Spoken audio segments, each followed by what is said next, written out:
Ahmedabad municipal કોર્પોરેશનના fire અને emergency સર્વિસના 9 અધિકારીઓ નકલી ડિગ્રી હોવાનું બહાર આવતા તેમને બરતરફ કરવામાં આવ્યા હતા. અમદાવાદ મ્યુનિસિપલ કોર્પોરેશનની ફાયર અને ઇમરજન્સી સેવામાં ફરજ બજાવતા 9 અધિકારીઓ તેમની નોકરીમાંથી બરતરફ કરવામાં આવ્યા છે. અધિકારીઓ પર નકલી સ્પોન્સરશિપ દ્વારા ડિગ્રી મેળવવાનો અને તેના આધારે નોકરી મેળવવાનો આરોપ છે. એક સાથે 9 અધિકારીઓને બરતરફ કરવામાં આવતા ખળભળાટ મચી ગયો છે. મ્યુનિસિપલ કોર્પોરેશનના કમિશનર એચ થંડરસને ગુરુવારે અધિકારીઓને બરતરફ કરવાના આદેશો જારી કર્યા છે.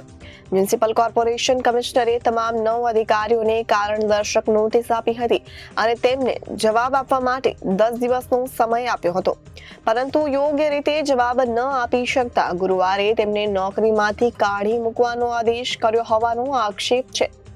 આ લોકોએ કંપનીઓની નકલી સ્પોન્સરશિપ દ્વારા ખોટી રીતે શૈક્ષણિક લાયકાત મેળવી હતી. આ અંગે મળેલી ફરિયાદને આધારે મનપાએ વિજિલન્સ અને ખાતાકીય તપાસ હાથ ધરી હતી.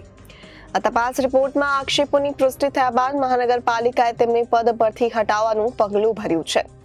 ભરતી દરમિયાન આ કર્મચારીઓને નાગપુરની ડિગ્રી હોવાનું જાહેર કર્યું હતું અને તેમની સ્પોન્સરશિપ નકલી હોવાનું જાણવા મળ્યું હતું. કોઈએ સંતોષકારક જવાબ ન આપ્યો હતો, જેને કારણે તમામ કર્મચારીઓની ધરપકડ કરવામાં આવી હતી. અમદાવાદ મહાનગરપાલિકામાં 9 ઓફિસરો દ્વારા નાગપુર ખાતે જે ડિગ્રી મેળવી હતી એની બોગસ સ્પોન્સરશિપ મેળવીને પ્રવેશ મેળવેલો હતો. પરિણામે તેની કમિશનર દ્વારા વિજિલન્સ ઇન્ક્વાયરી બેસાડવામાં આવી હતી અને એ લોકોને શા માટે ટર્મિનેટ કેમ ન કરવા તે માટેની એક ફાઇનલ શોક ઓફ નોટિસ પણ બજાવવામાં આવી હતી, પરંતુ તે લોકો તરફથી 9 જણા તરફથી કોઈ સંતોષકારક ઉલ્લેખ કરવામાં આવ્યો ન હતો. પરિણામે એક અંતિમ સ્ટેપ સ્વરૂપે તમામ જે 9 લોકો છે તેને ટર્મિનેટ કરવાનો હુકમ કમિશનર દ્વારા કરવામાં આવેલ છે. Bureau report Janadesh news, Ahmedabad.